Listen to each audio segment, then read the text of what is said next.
using we're using StreamYards again. Hopefully, StreamYards won't screw us up. Well, hello, good evening. Welcome to Fido Live number 123. Wow, we've been doing these for a while. Like, that's a nice number, huh? Yeah. 1, 2, 3. 1, 2, 3. Like a countdown backwards. Count up. Yeah, that makes sense. Well, let's get started. We are sufficiently tobaccoized. Is that a word? It is now. I was going to say. It is now tobaccoized. Mm-hmm. Let's see what the chief colorist hath wrought. We don't need to zoom in yet, Irving. Here's Wednesday, the 27th. We have Fido and Bo in the shower. And, the chief colorist pointed out the bathroom door is closed. How did Fido get in there? And I've got a funny dog joke. A dog joke? Here it is. Bark, bark. Well, come on. You're supposed to say who's there. Is that what bark means? What else would it mean? So I'm ripping myself off because I've used this one before. And last time, bark, bark. Is that what bark means? And he says, well, it's contextual. So I use all my own jokes. This one is recorded on all set, so it can go aside. Here is Saturday, the 30th of November. Wow. The month. The animals in Bogash. Did you say the sun will burn out and the world will end in millions or billions of years? Billions. And they all go into a huddle. Maybe you should fix dinner early just in case. Here is the Monday of the next week. That was, Saturday. So December 2nd. Wow, we're into December already. Early Monday morning, Dino's calling in sick. He's hit the voicemail at work. Thank you for calling Evil Cat Enterprises. If you're calling about damage done by our space laser, press 1. If you're calling to complain about the gelatinous ooze we turned your national monument into, press 2. If you are Dino calling in sick for work, press 3. Have I become that predictable? Yes. So I guess we're going to do a week of Dino sick. Cat boss comes to the apartment.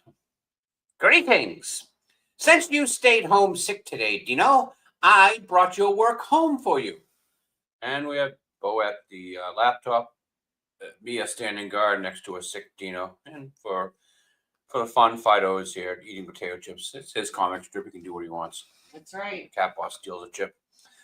I was joking when I asked them, but they came with me anyway.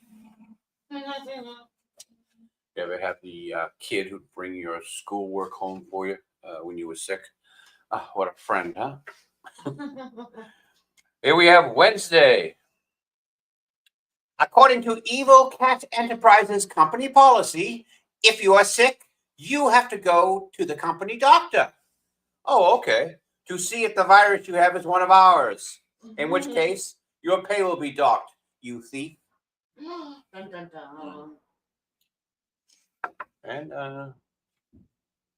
here is Thursday. Now, we'll probably end up inking this one today. I shoved it in there because we had space before the Friday. Friday is usually always a standalone in the bar.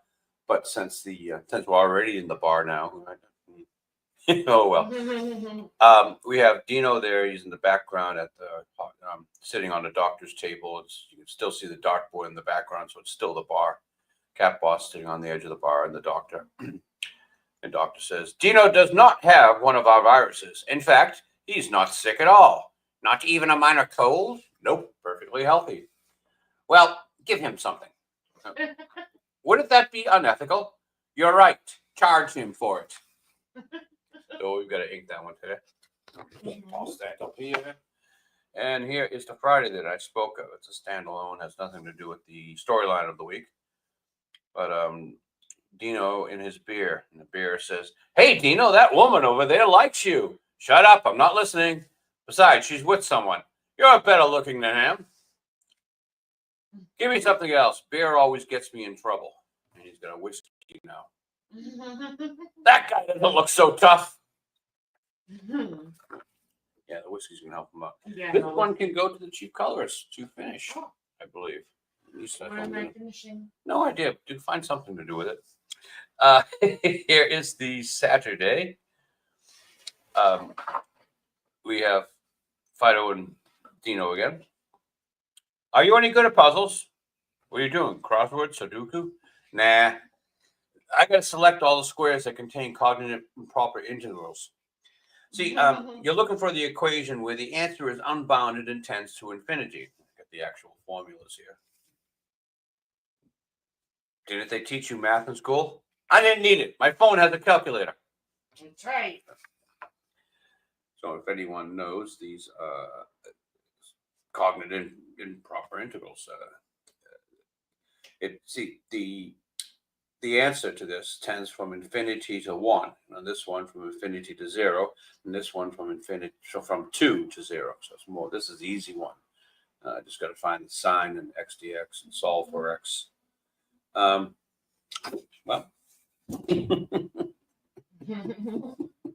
I'm not going to teach physics. I'm not going to teach math on the comic strip today. Okay. There we go. Now, the other two we have here, when I originally drew this one, they were sitting on the front porch, but then I realized with the joke, it works better if there are people walking on the background. So now they're sitting on the curb, and it kind of makes more sense scale-wise because they're so large in the frame. If you're thinking this is just a curve of a street, then you get a better. No, the scale works better. These people are further in the background. Remember when people weren't so stupid? And Felicia thinks for a second. No, I don't. Me neither. It was Thursday, the 26th. And the next one, I will just do the borders on today to get the brush conditioned. But I wanted to show an example of how the writing goes with this one. Now, I can only find the actual... yeah, okay, here we go. This was an old joke that I never used. And the original joke was, Felicia knocks down the beware of dog sign, and Fido says, hey, I worked hard to earn that sign. Really? What have you done to earn it? I'm the dog. If anyone truly had to worry about you, well, you wouldn't need a sign. And I didn't find that funny enough.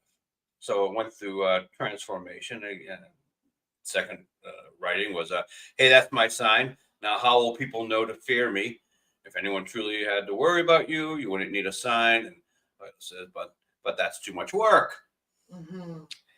And what we finally used is what I have here. Alicia kicks over the sign. Fido's holding the pieces in his hands. Now, how will people know? Hey, that's my sign. Now, how will people know to fear me? And he pauses and looks around. And now he's standing over the sign with a fist. You're next. Pretending he broke the sign. That's how people will know to fear him. So we're just going to do the borders on this so we can get the brush in some shape. And this one I have not done any of the penciling in. And we have the opportunity to do some penciling today if I don't feel like inking. So, hey, I'm not stuck to one thing. We can do whatever makes the cartoonist happy. And that's what we are here for. And why are we here? To make me happy. You got that right. Don't do anything if it doesn't make you happy. I'll just read this one. Oh, yeah, this is another old one that I've never used. Probably should go back to the writing for it. Officials say 12 people were injured. They're hearing this on television. And Fido pops up. That's horrible. Any dogs? Bo says, I don't know. They don't say. Kind of an important detail for them to miss, don't you think? And Felicia pops up. Any cats? Fido says, that would be good news. Humans only report bad news. That's sicko. Any cats injured would be good news. Yes. Okay, let's toss this up here with the other ones. And I guess we shall work on the inking of this one, but we have the opportunity to get the brush in somewhat inkable condition by doing the borders on this one first. So that's our plan today. Now, as you all know, cartoonists are the dirtiest, filthiest creatures on the face of the planet, and I have to wear this, a glove, to keep me from getting too much more of my filth onto these nice clear pages. And since these pencil marks tend to smudge, I like to put down a piece of paper, and usually it's something that's been on TV this week. And I was going to start with boxing, but I guess we'll start with here first. Last Wednesday, they had some UFO and UAP experts testified before lawmakers. UAP? Yeah, UAP seems to be unidentified aerial phenomena. And you could make a drinking game out of the word phenomena in this particular.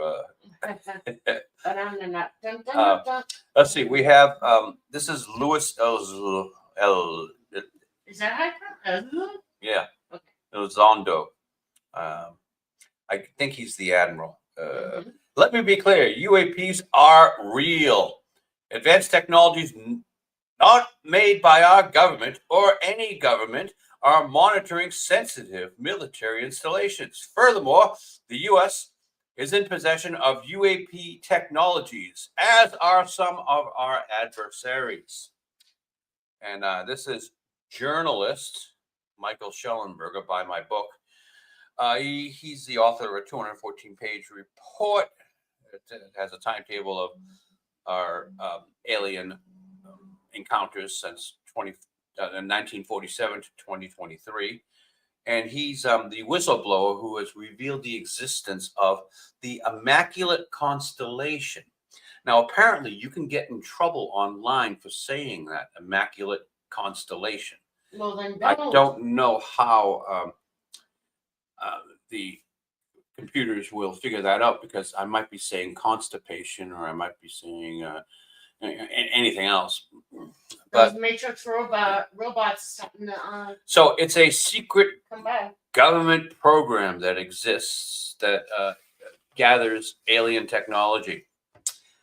And this is Michael Gould from the NASA UAP Independent Study Team. As the saying goes, the truth is out there. We just need to be bold enough and brave enough to face it. He wants to overcome the pernicious stigma that continues to impede the scientific dialogue. So after a couple of hours of incredibly boring TV, we got people saying, perhaps, maybe this, we think, we hope, we think, phenomenon. Let's see, Major David Gush, formerly of the UAP task force, said that they received non-human biologics from crash sites and has long operated a secret reverse engineering program. And here we go. Here's Rear Admiral Tim Goldall. He's the highest ranking guy here, who probably should know better. Confirmations that UAPs are interacting with humans came for me in January 2015. That's an interesting way he phrased that. It came for him, not to him, but that information came for him. And, all right, well. And he said all his emails were erased. He worked on it. So speaking of boring TV, now boxing has always been incredibly boring. And in the past, they've tried to make it more entertaining by showing women's breasts. Let me cover that up there. And now they're doing it. Now they're just showing Mike Tyson's ass. Oh my God, that was so funny. Oh, that was hysterical. We didn't even want to watch it, but then we were like, oh. Did we just see Mike Tyson's ass on Netflix? Yeah. I think what they're trying to do is, well, they were trying to make Netflix into, trying to make boxing a thing again on Netflix, and all it proved was that they didn't have the bandwidth. It looked like they were shooting through Vaseline. The resolution was so horrible.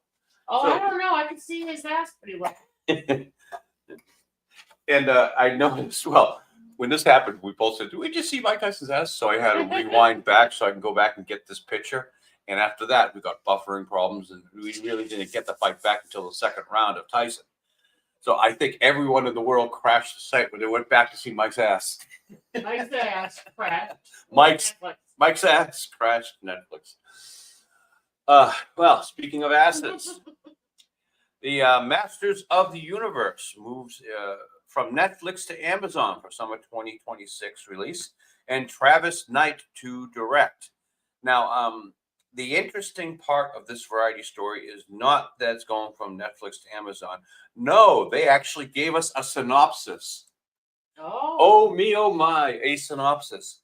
So, according to the official synopsis, the Masters of the Universe introduces a 10-year-old Prince Adam. I guess it's not going to be played by our He-Man here, Nicholas Galanzine. Here he is with Shooty Gatwar. And we remember that Evil Lynn is going to be played by the girl from Community. And here she is today, Alison Brie. Hello, Allison. And everyone knows Tila, who's being played by a lesbian in the cartoon today, is being played by this Hispanic Camila Mendez. So, hello, Camila. Let's leave you on the floor, on the stage while we're working here. All right, Matt.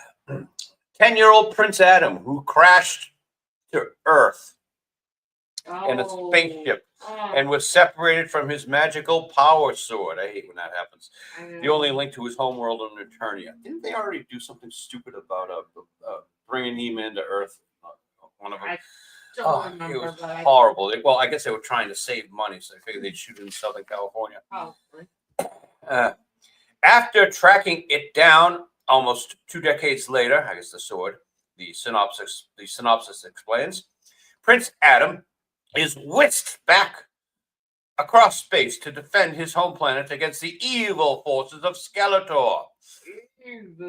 But to defeat such a powerful villain, Prince Adam will first need to uncover the mysteries of his past and become He-Man, the most powerful man in the universe.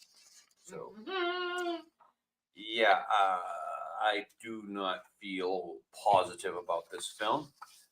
Besides the objections we already had with the casting, now the story sounds horrible. Oh, you're such a negative man. Yeah, I'm so negative. I'm horrible. Speaking of negative and horrible, well, we have Disney back on the docket. As we all remember, they got Mr. Gorman here to pick the new chairman for Bob to replace Bob Iger, and the 4 candidates that were most popular were Alan Bergman, Josh D'Amaro, Jimmy Pitaro, and of course Dana Walden. Dana committed seppuku when she destroyed ABC News. Josh is too much of a nice guy, and plus the parks he's running are in trouble. Alan Bergman, he's had a couple of wins in the theater with Deadpool 2 and Inside Out 2, but well, who knows? Can you imagine Bergman? The problem is none of these guys are named Bob. And Jimmy Pitaro is head of ESPN. He's not qualified, so they don't like any of these guys. And of course, we have Kevin Meyer, who is probably the lead candidate, which is why all the hit pieces have come out against him. You know, Disney boss Kevin Meyer, brilliant deal maker or bully. Oh no, we can't have bullies. So we've got to replace Bob Iger. And Disney expands its CEO search to outside candidates. And here's the good part of the story. Including EA's Andrew Wilson. Now, Electronic Arts is the most hated video game company in the history of the world. I've been showing you Ubisoft, and I've been showing you Bethesda and all the other. But EA started the loot box problem, started the mess, started everything, destroyed nearly single-handedly the AAA gaming system. So hey, let's see how that works for them. It's already a dying company. Let's put someone on the in the job who knows how to deal with dying companies. I guess he's more than qualified. And speaking of qualified, Kathleen Kennedy apparently has been secretly editing Wikipedia. Okay. There's really great evidence that some people online have pointed out where there's this editor called Nemov who like erases all the bad stuff. And the biggest thing that people keep on trying to tie around Kathleen Kennedy's neck is the South Park episode where they made fun of her for putting a chicken in a can lame. Every time it's come up, they've erased it. Okay, that's probably heard then. Yep. But everyone knows that Kathleen Kennedy, of course, is going to leave any day now. I think last Wednesday was the last day of her contract. There hasn't been any news besides the new Star Wars trilogy in the works from Simon Kinberg that Kathy announced. And I had an important thought, a question. I don't know if it's important. Interesting, or at least to me it was interesting. She picks a guy, she picks a man, Simon Kinberg, when she has a room full of strong women at her beck and call to write the new trilogy. Look at all these lovely women that obviously must be sci-fi, the sci-fi elite of the world, because they're in the Lucas. This is the Lucasfilm writing group. She doesn't even think to go to her writing group for this trilogy, which I can't see, and it's going to be at least $200 million a film. I can't see anybody giving them that amount of money for Star Wars. Sci-fi is expensive, and it's got to be good in order to make your money back. And for some reason, they don't think it has to be good. Oh, hey, look who's on the board now. This is our little princess, Rachel Ziegler, Snow White herself. I had a bit of a meltdown. A picture of her older? Oh, let's put the bikini picture on here. No. Let's put the bikini picture behind. Has had a bit of a meltdown after the election. Here are the actual Ziegler tweets. I find myself speechless in the midst of this. Another 4 years of hatred, leading us toward a world I do not want to live in. Is she going to commit suicide? No. Leading us toward a world that will be hard to raise my daughter in. Does she have a daughter? No. Oh, does she have any? Does she have any kids? Oh, wait a minute. Does she have a son? No. No. So is she telling us that she's going to abort every boy child until she gets a girl? No. Leading us toward a world that will force her to have a baby because she doesn't want. Leading us toward a world that is fearful. I shouldn't be shocked, but I am. I am heartbroken for my friends who awoke fear this morning. That's actually who awoke fear this morning. And I'm here with you to cry, to yell, to hug, to wax poetic on how the left continues to fail us in forging a new path forward. This loss should not have been, and it certainly should not have been by so many votes. I'm glad that they at least realized it was a landslide. In her second, this wasn't Twitter, this was on Instagram. In her second, what do you call them? Instagrams? In her second Instagram, in her second Insta, there is also a deep, deep sickness in this country that is shown in the sheer amount of people who showed up for this man who threatens our democracy. He already had the job. He didn't threaten it last time. We already have it. It is terrifying, the number of people who stand behind what this man preaches. It is a foolish subscription to a false sense of security, of masculinity, of intelligence, of patriotism, and of humanity. There is no help, no counsel in any of them. I will go on. I won't. I feel sad. You probably do too. Fuck this. The third, Graham, get off Elon's app, BTW. The fuck are you doing? Quote, they're eating you up on Twitter, end quote. I don't use that app for a reason. He helped get that man elected, and you're giving him business. I was talking about finding a catharsis in art. I don't care if you're going to pick a fight with me. It's been done before. Find something real to be mad at today. There's plenty to go around. Hey, did you hear the story that Elon, the guy who tried to Nelson Peltz, the guy who tried to take over Disney. Take over Disney, yeah. Apparently is friends with Elon, and he's the matchmaker who brought him in with the Orange Man.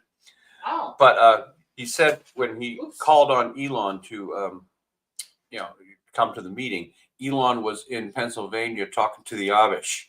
Oh. What the Amish very vocalists? They came out for the vote. In fact, people noticed the carriages blocking the roads. Oh. No way did Elon talk the Amish into voting. Anyway, rumor, speculation. Okay, now it's the third one of these grams that I find most interesting, and I'm going to go off on. Okay, that's all. Going on stage for Act 2 now, and need to get off my soapbox before I get heated. Sending love to everyone who needs it today. May we all carry each other through the worst and hold these politicians accountable. Your dem govs just got very important! Exclamation point. They were, but hey! Exclamation point. Follow your governors! Exclamation point. Hold them accountable. Local government is where we will make real change. It is not the end. Period. Ever. Period. I will love through these 4 years as best I can. Fuck Donald Trump. So, I was wondering, who the hell is hiring this woman to work on Broadway? Oh, she's playing in Romeo and Juliet. Who the fuck wants to see Romeo and Juliet in 2024? Especially played by this woman. What's the story? No, I'm just kidding. It's off with light too young. The window breaks is the east, and Juliet is the sun. Arise, fair sun, and kill the enemy is smooth, but sick and pale with grief that thou were made out far more fair than thee. Be not her maid, for she is envious of us our livelies, but sick and green and under fools do it. Cast it off. They forced us to learn like whole soliloquies and chapters of Shakespeare in school, and I can't see anyone caring about Shakespeare today, especially if Rachel Ziegler is performing it. I think Shakespeare is just a mainstay at this point. Let's Never see. gonna go away.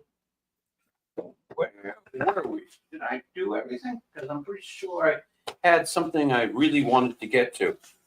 Where are you? We had Sydney Sweeney to work for. Sydney, where are you? Miss Sweeney?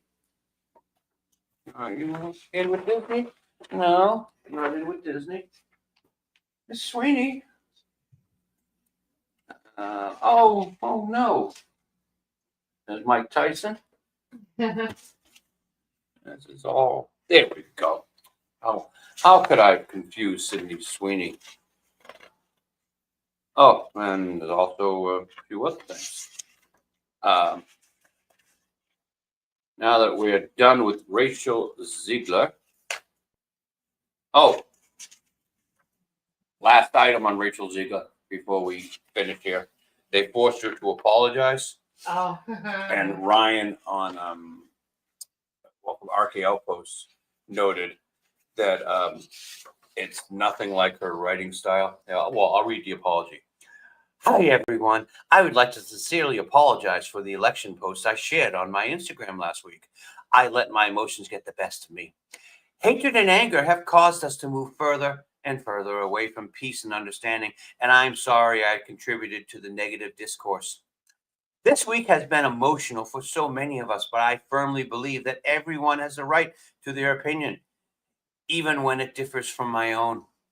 I'm committed to contributing positively toward a better tomorrow. So anyway, when she texts, she uses a small I. She doesn't capitalize I, which over here, she doesn't do any of the capitalization that starts every sentence.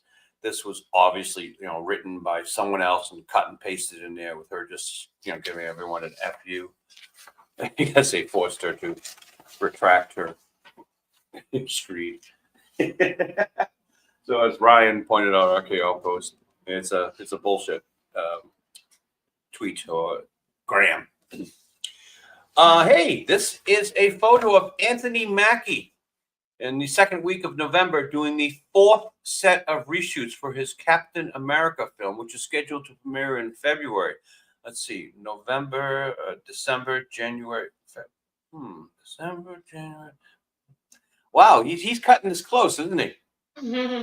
I've learned to use my fingers when counting the months, just to make sure that I don't pull the same mistake that Star Wars Theory did when he saw the Star Wars next trilogy would be from films 10 to 12. How could they only do 2 films or a trilogy?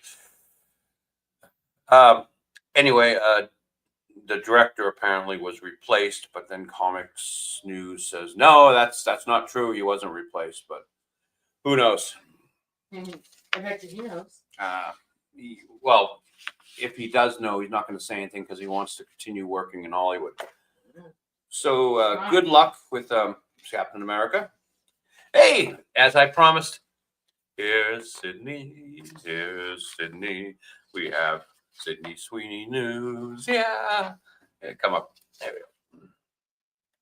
These are the old pictures we've had of Sydney. You might have seen. I've done a little work on them. Sydney Sweeney says, Hollywood says it's about women and women empowering other women, but all of it is fake and none of it is happening. Sydney Sweeney unwittingly found herself at the center of news earlier this year after a veteran Hollywood producer, Carol Baum, said Sweeney is not pretty and can't act. Oh, no. Here's the problem. What? Look at the photo they used of Sydney Sweeney here. Here, these people at least used a decent photo. This entire industry, all people says women are empowering other women. None of this happening. All of this is fake. See, that's the picture you use, not that picture. She does look kind of ugly in that picture. So let's keep this on the table. Right, Snow White here. Carol Baum said Sweeney is not pretty and can't act, and then slammed Sweeney's hit rom-com Anyone But You as unwatchable. I didn't see it. Did you? Anyone But You? No. Yeah. Did she show her Sweeney's? I don't know. I thought that was her thing. She showed her Sweeney's in every film. She might. No. A representative for the actor fired back. She's sitting herself in the back because she erupted at Baum at the time, slamming the producer for having the audacity to attack another woman. Now Sweeney herself addressed the incident in a new interview with Vanity Fair.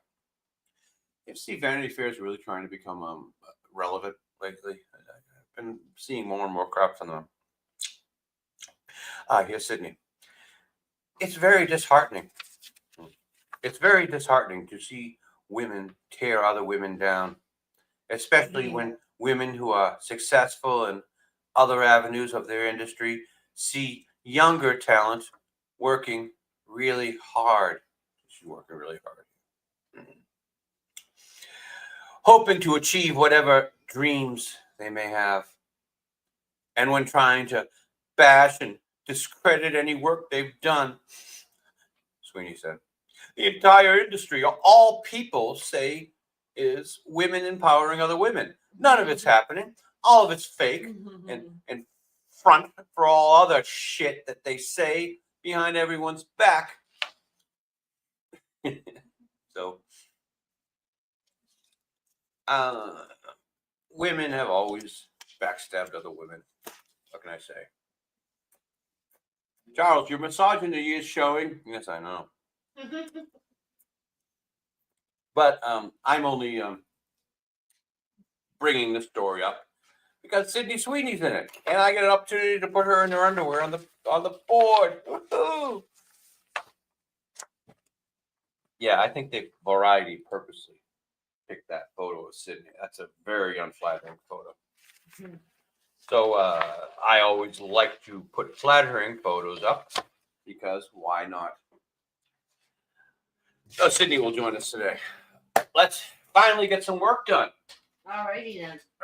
At the half-hour point. Where is my ink bottle? Oh, here we Good go. question. So I don't think the camera will pick this up, but I've got this huge callus right here on my thumb from opening this damn ink bottle. Oh, Thanks. scars from doing your work. How will you ever manage? All right, let's pick a brush. Where are the brushes? You know, I'm not even going to bother bringing the whole table down. We're going to pick this brush, which I might give a name as Old Raggy, but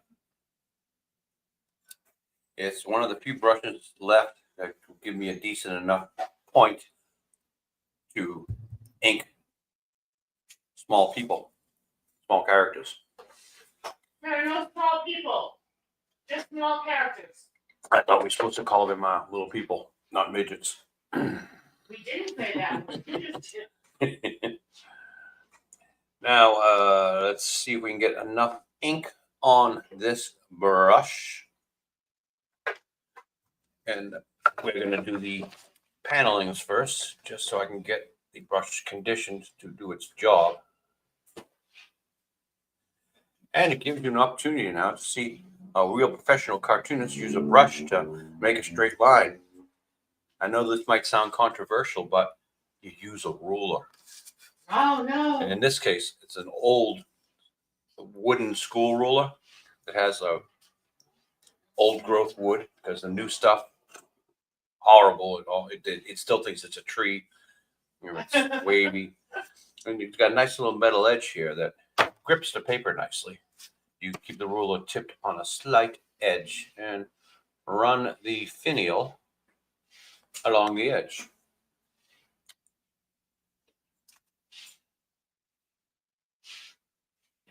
And making a straight line with a brush is just that simple, folks. Yes, even you can do this at home. I highly recommend it. Everyone get a brush, a ruler, and try to make straight lines. You won't get as good results, you see, because this is a special brush made from the pubic hairs of Himalayan tree squirrels, which is why they're so hard to get. Mm-hmm. You have to send the Sherpa up the mountain, and it's all that trouble. And of course, I prefer female Himalayan tree squirrels. You mentioned that. Sydney, this page right there is a little bit too wet, so I'm not going to put you down there. Because we want to keep you nice and dry, honey. Yeah. Yeah. Okay, sure. I'm pretty sure that if any man on this planet can keep Sydney Sweeney dry, it's me. Oh, wow. I'm not going to comment because I'm not going to comment because it's not true. All right, Miss Sweeney, if you would. Did you? Okay, the ink dried in the interim. So when, I knew it. Right there, we've got our first smudge. Miss Sweeney did that. Miss Sweeney. See, it's very difficult not to smudge ink. That's why I generally work from left to right. But when you want to get all the borders done like this, you sometimes have to smudge. All right, I'm going to put this aside up there. And now, hopefully, the brush will be in good enough shape to get some actual character work done. All right, I'm going to have Irving on camera 1. Look at that, I got ink on my thumb already. Irving on camera 1 to zoom in right around here so the audience at home can see what's happening. and we'll pull Sydney over here too, so we can all see what's happening with her as well. Well, hello, Miss Sweeney. It's so nice to see you again this week. It's been so long. How long has it been since we've had Miss Sweeney on the board? I think a week. No, at least a month. Oh, okay. Look at all the schmegma on that brush. This is not gonna go well. See, I want to start with Dino here, and I'm gonna get a really good fine tip. Let's do the, yeah, look how fat that is. It's horrible. Do the IV bottle first because it,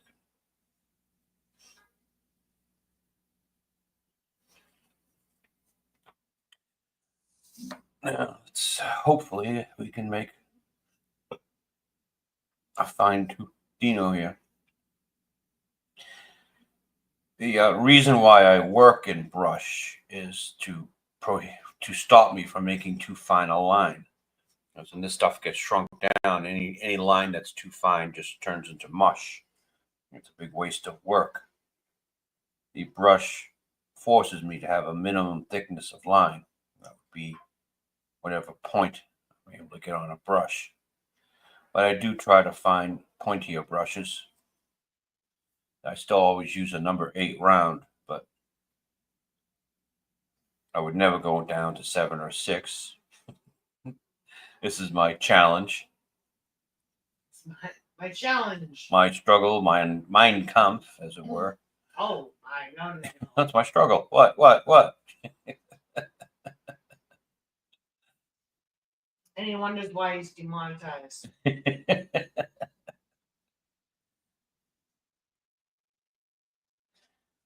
come on. This is Fido. We've never been monetized. That's our strength. That's our strength. That's our strength. Freedom. Okay. Freedom is nothing left to lose, as a fine young woman once said. And YouTube and Rumble cannot punish us. Yeah. What are you gonna do? Demonetize us? I just showed a naked picture of a couple of boxers. Yeah, but to be fair, the whole world saw that. So.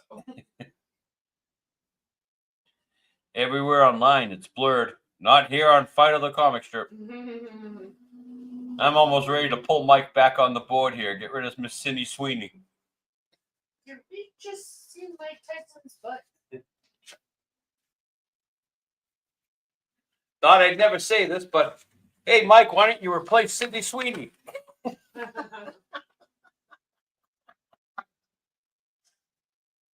There's the whole thing before the fight that everyone wanted to see Jake Paul lose. Yeah. And I didn't know he was a real boxer. Yeah, I know. And I've only seen his brother, the little guy, and I thought that was the guy Mike Tyson was fighting. Oh no. This guy's like a big steroid gym rat. Oh God, no, he doesn't do steroids. But I think Jake Paul's worst fear is coming true. I think he's all about the publicity and everything else. Mm-hmm. And yes, he did win. He did beat Mike Tyson, but no one's talking about that. They're talking about Mike Tyson's ass and Netflix buffering.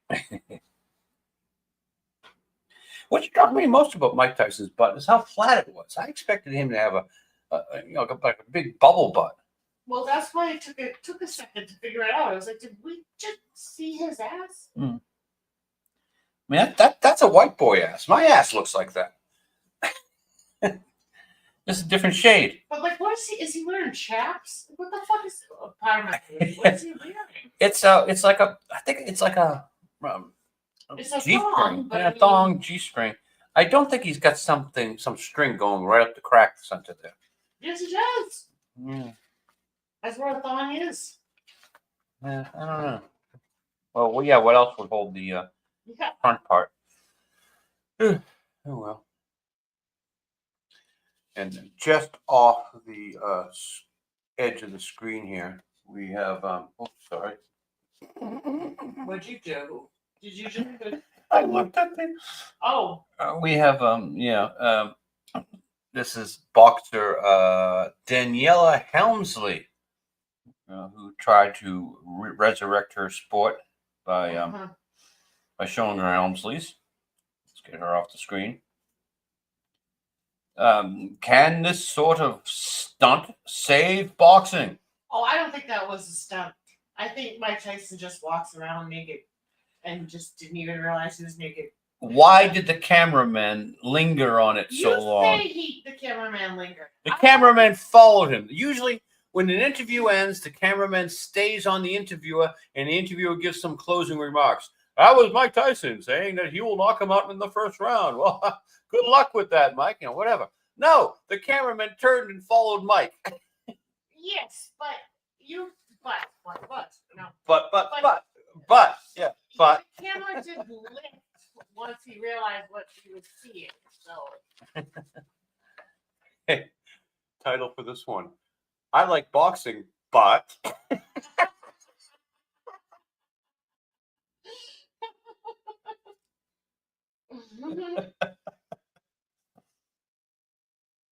I was afraid he's going to come out into the ring in that. And lost his mind.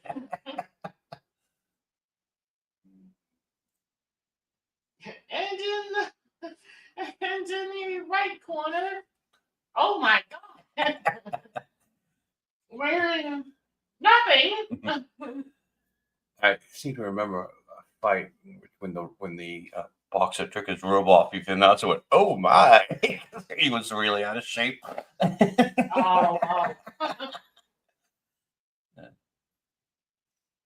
Mike used to come out just wearing a towel. We didn't see how he came out in this one because, well, Netflix was buffering. as well. Netflix. So I'd be interested to see if he came out in a robe or whatever, or just the old towel around his neck like he used to. The fight must still be on Netflix now. I guess. No, I'm just saying. Yeah, well, I don't think we'll have any trouble getting it buffered now.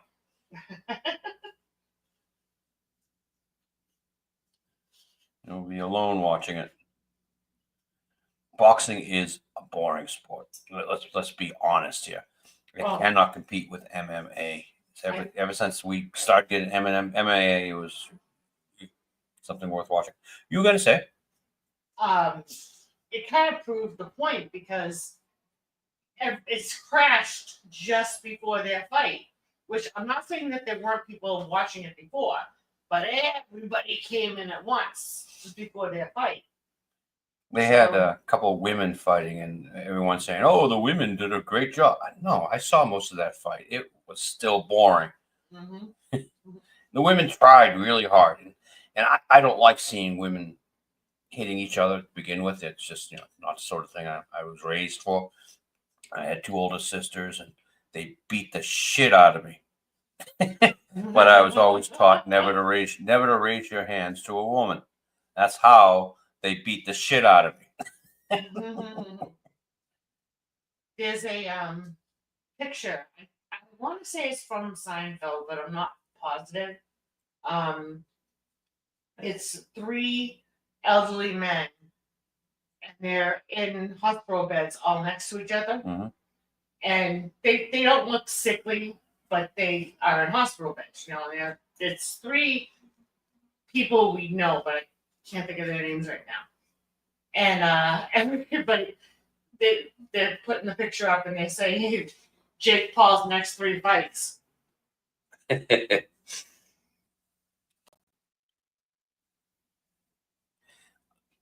Again, I was surprised. I did not know he was an actual boxer, and I thought his brother was the one he was going to fight. I thought it was just a show. Well, Mike Tyson did call out the brother. Yeah, and the brother said he'd kick his ass. Yeah. Yeah. Now that's a fight I want to see. Well, in a nation divided, at least all of us came together to want to watch Jake, to hope that Jake Paul got beaten up. But one of the rappers who was P. Diddy's acolytes, bet on the fight, like $330,000 to win over $1 million Oops. on Mike Tyson winning. Yeah, he lost that money. You know, they talked about how many people were in the audience and all that, and they really didn't show all that many like celebrities. So I don't know if this was that popular because they showed the guys from Cobra Kai, and they showed Charlize Theron, but I don't know if they weren't like, and here's Brad Pitt. Well, they had Lennox Lewis and Evander Holyfield and all the boxers there. Oh yeah, the boxers, yeah, but I'm talking about like, you know, celebrity. Well, Rosie Perez, who you and I both were like, what is she doing there? And then, Yeah, what the hell was Rosie Perez doing at that fight? No, we looked it up. She's been into boxing. She was horrible. She was horrible. No, she wasn't. She was fine. Your misogyny showing again. What? Your misogyny. Oh, I thought Miss Helmsley was showing again on the screen. No. You want misogyny. Don't get it too close. You'll get demonetized.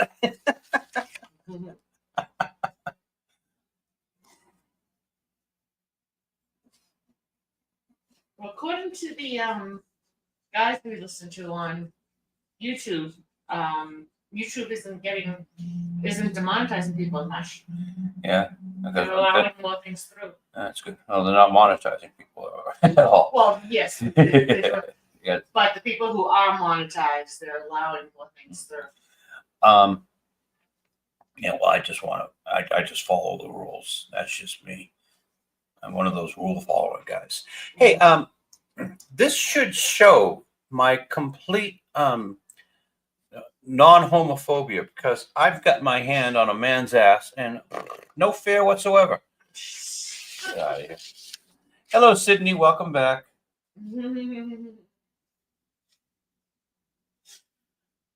Just put Sydney here just to say no homo. I wonder if we should. Yeah, I kind of like that title. Everyone, Irving, would you tilt the camera up a bit so you can see the card? And I'm going to stick with that title.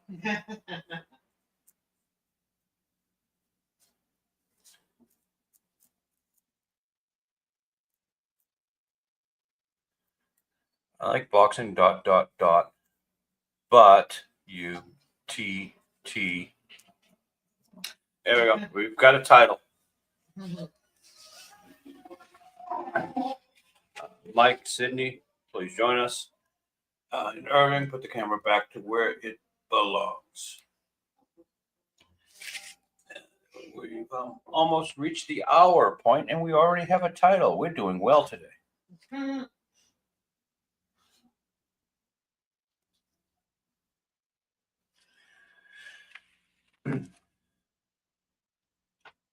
Oh well, Sydney. Thanks for joining us. We're gonna put you back up here, and since Mike's got the stage, along with Daniela Helmsley, who we'll keep just off frame because we don't want to get in trouble.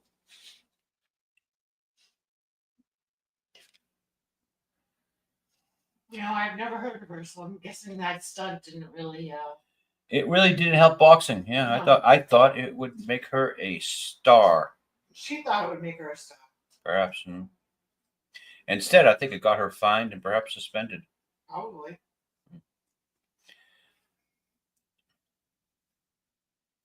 There used to be old fuddy-duddies there in boxing. You won't allow a man to bite off another man's ear. Mike was biting his boxing glove. He said, "Yeah, I've got a real thing with biting," he says, and everyone laughed. Ha ha ha! Evander Holyfield sort of cowering in the corner.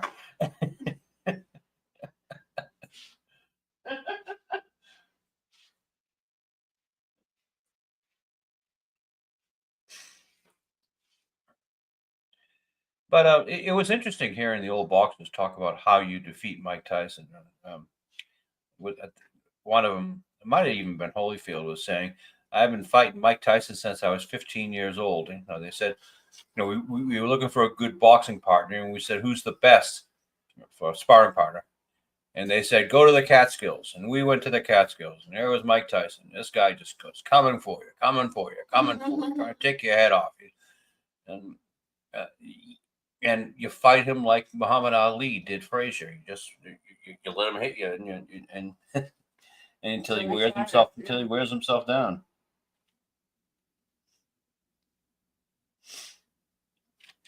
Did you say that was Evander? Don't know who it It was. couldn't have been Evander because their fight wasn't when Tyson was 15. No, this was an amateur fight. I thought He you was said sparring partner. I know, but I thought you said the last time he fought him was when he was 15. No. Oh, okay. I've been fighting him since I was 15. Since I was 15. One of my customers actually defeated Mike Tyson You said this. You told me in the this. amateur ranks. We used to call him Baby Huey. This guy was like 6'8", 300 pounds. He was kind of like built like Butterbean. If anyone knows boxers, about the size of Butterbean.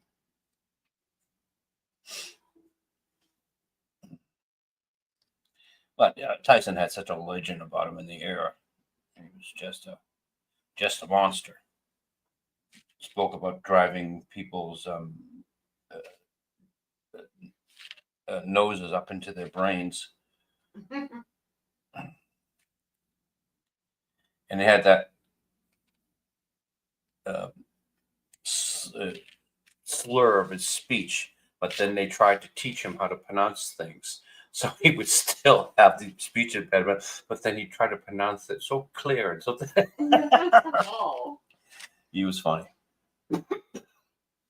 Well, we watched that Mike Tyson Mysteries. Oh yeah. And he was hysterical on that at the end when they had him interview sometimes. Mm-hmm. Oh my God, some of the stuff that would come out of his mouth was hysterical.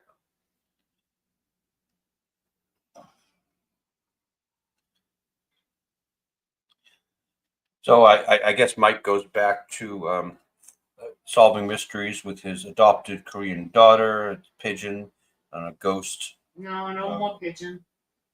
Oh, pigeon died. You're right. Yeah. Unless they get a different pigeon or get someone else to voice the pigeon. I wonder if he still does that. He must. Mike Tyson Mysteries? No. No, not Mike Tyson Mysteries. The pigeon thing. Oh, does he? Keeping pigeons. I don't see why he won it. No, just wondering out loud.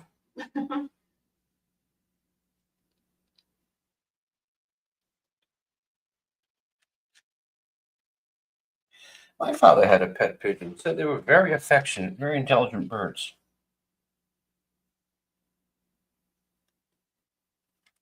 Couldn't tell you. Mm-hmm. I'm sorry.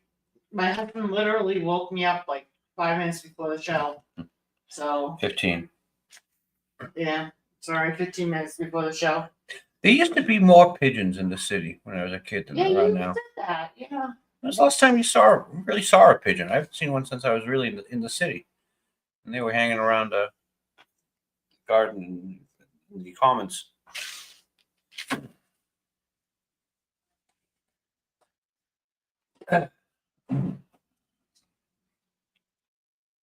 Well, it looks like the brush is getting close to condition.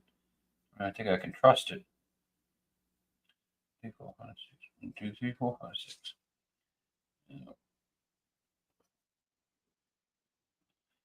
Just as I say it, it does that. Just okay. You know, the background character, so you can smudge them up a little bit.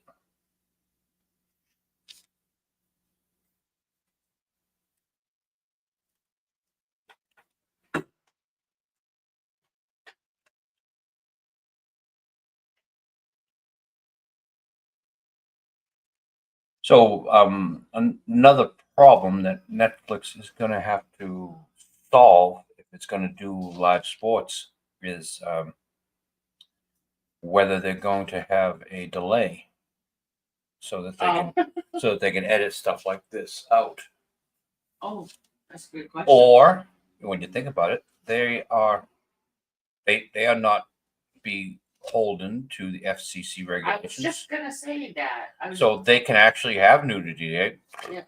I mean, I wasn't gonna say that, but Yeah. I was gonna say, well, they don't have to edit themselves though. There's no reason for them to edit. The only hitch is that advertisers may or may not want to be on a show that has nudity or stuff that's bad language or whatever. Here's the thing: when it comes to boxing, at least, Mhm. whatever grows that sport, I don't think the advertisers are gonna have a problem with. Yeah. As long as it's not overt. I mean, we're joking about this, but this was.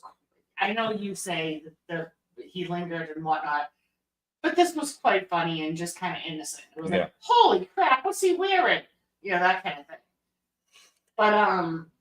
But when they have sports in the future, are they going to care?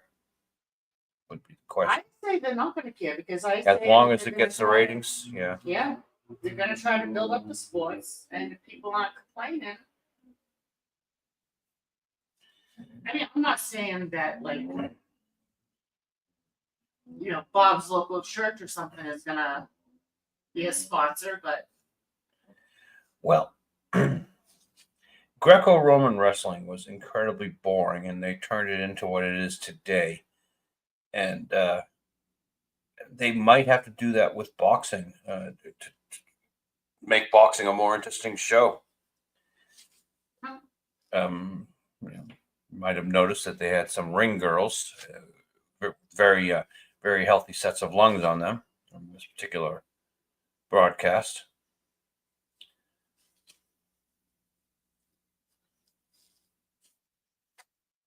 I mean, will they put up with a lot of stuff? No, probably not. But I mean, who cares? I know. But the thing I keep saying, but the what they really have to work on though is the buffering, is the bandwidth and such, because that was just stupid. They got it. Well, they got the show off in the end. We missed the first 2 rounds, I think. We weren't the only ones. Yeah. Did enough people just give up so that they were able to restart their service, or what? I had people who didn't know if they were going to postpone it and stuff, and they were saying, "I can't stay up that late." Yeah, it didn't go off till 1:30 in the morning. Mm-hmm. Everyone was saying it was going to go off around midnight, but I noticed that they were just dragging the women onto the stage at midnight, so this is going to go for a while. Well, we had a little bit of a clue before when they said, and the fight of the night, which is coming up in a little less than 5 hours or something like that. We were like, 5 hours. 5 hours. We're going back to YouTube.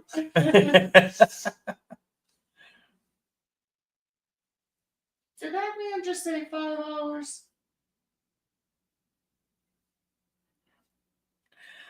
My father liked boxing. Watched it every week. I think they had a show called Thursday Night Fights or something like Tuesday Night Fights on ESPN. I don't think my dad watched boxing. I know my dad watched wrestling, which is slightly more embarrassing. But well, I only got into boxing because of Tyson, because the fights were so short. Yeah. You get out of there in the first couple of rounds. But even from the first round that we saw, which I think was the second one, right? Yeah. Mike Tyson just looked tired. Yeah.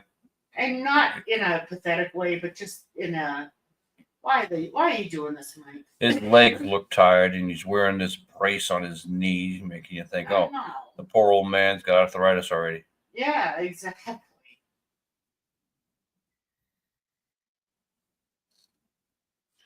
And everyone wistfully said, I wish he was 30 years younger and he kicked this obnoxious assholes. But actually, Mr. Paul wasn't that obnoxious. He was gracious, at least. At the end, but in the beginning, he was a little punk. There's some conjecture by some conspiracy theorists online that when Mike hit him too hard once, he started wagging his tongue at Mike to tell him to calm it down. Don't hit me that hard, showing that it was all fixed. But I can't believe it. I can't believe it was that fixed. Well, it's one of the things I noticed is you can tell the generational thing. You know how they were always saying, you know, kids are the whole idea of the participation trophy and you're the best, you're the greatest, and all that kind of thing. Mm-hmm. I will agree that Jake Paul was getting more punches in and such. Yeah. But they went off to their corners, and in Jake Paul's corner, they're like, "You got this. You're in control. You're in control, man. You're looking awesome. You're the best. You're the best ever." Mm-hmm. And then they went over to Mike Tyson's corner, and he's like, "Mike, you got to come out of this, Mike. Mm-hmm. You can't do this anymore, Mike." So it was kind of like, it just seemed funny. George Foreman came back late in his career and actually won a title and was briefly going around as the heavyweight champion. This wasn't for a title, obviously, but it would have been nice to see Mike come out of retirement. Listen, he looks tired. He's 30 years older than the man. Oh, what, you think George Foreman didn't look tired when he was out there? Not even going to compare him. I'm just sorry. Was George Foreman 58? Probably. I think he was in his 60s, actually. No, he wasn't. He's not that much older than. Oh, he's another generation, yeah. George Foreman fought Muhammad Ali, for Christ's sakes. Yeah.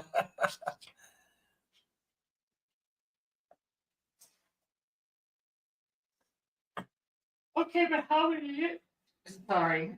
Okay, but how many years ago did he come out of retirement? The 80s and 90s, I think. So George George would stand in the corner during the rounds because I guess it was too difficult to get up and down. And I remember him standing in the corner there, and I could read his lips, and he said to the ringside guy, "What round is it?" And I could read the guy's lips as well. And I think he said, "It's 3, George." And it was like the 8th or 9th round. And just got George to double take, like, "You asshole." George was sucking air and really having a hard time getting through that fight.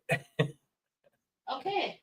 Out of his 81 fights, George Foreman, how many wins do you think he had?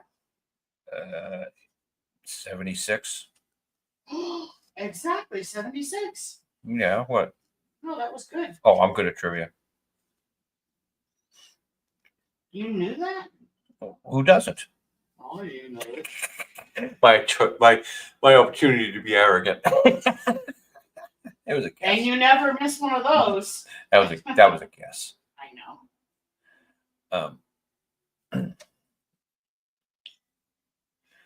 So when fighting George Foreman, you use the corn muffin defense. See, you hold a muffin up here in this hand, and when he looks at it, you hit him with the other hand. Stop it. That was an actual thing said on the broadcast when George was fighting. One of the ring announcers pulled it up. That was during the age of the George Foreman grill and all that sort of crap. Before the fight, he sang "To Dream the Impossible Dream." Why are we talking about George Foreman so much? Because George did it right. George came back right. He came back and won. Okay. George's comeback was in 1987, according to this. Okay. And in 1987, he was 38 years old. Yeah, okay. He's now 76. I thought he was much older than that. No, that's what I'm saying. I'm sorry, 75. And Mike is 58? Uh-huh. Yep. George's age and add 20 more years. Exactly. And an opponent that's 30 years younger. And who was an actual boxer. I did not know he was a boxer. I thought he was just a YouTube guy.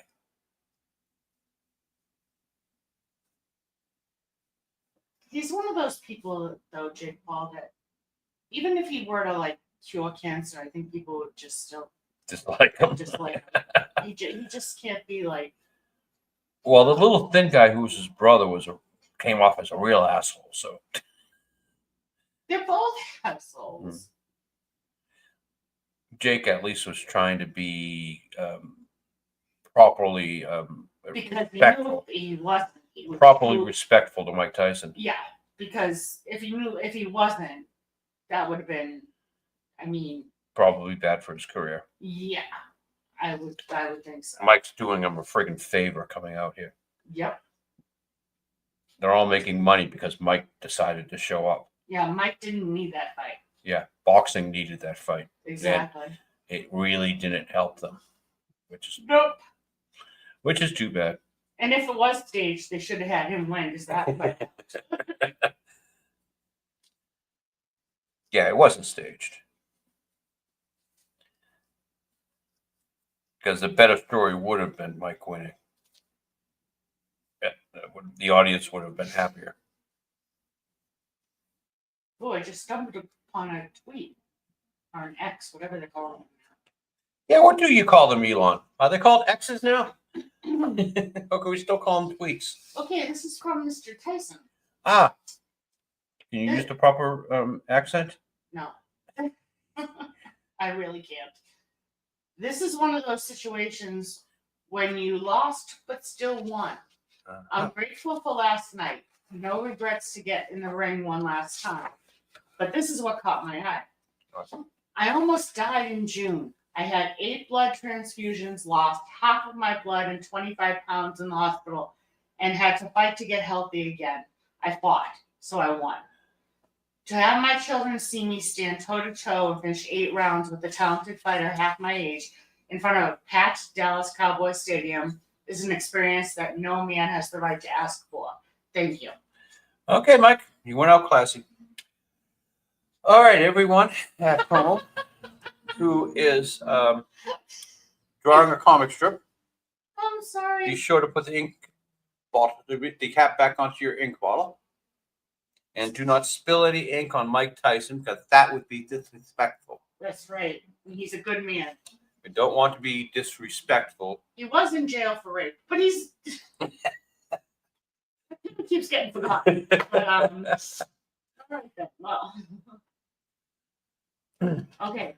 I haven't been on X or Twitter or whatever you call it now in a very long time, and I just brought it up to read that. Yeah. And to get out of it, I was tapping the X. Try It didn't work. Yeah. So there are many problems with him changing it from Twitter to X.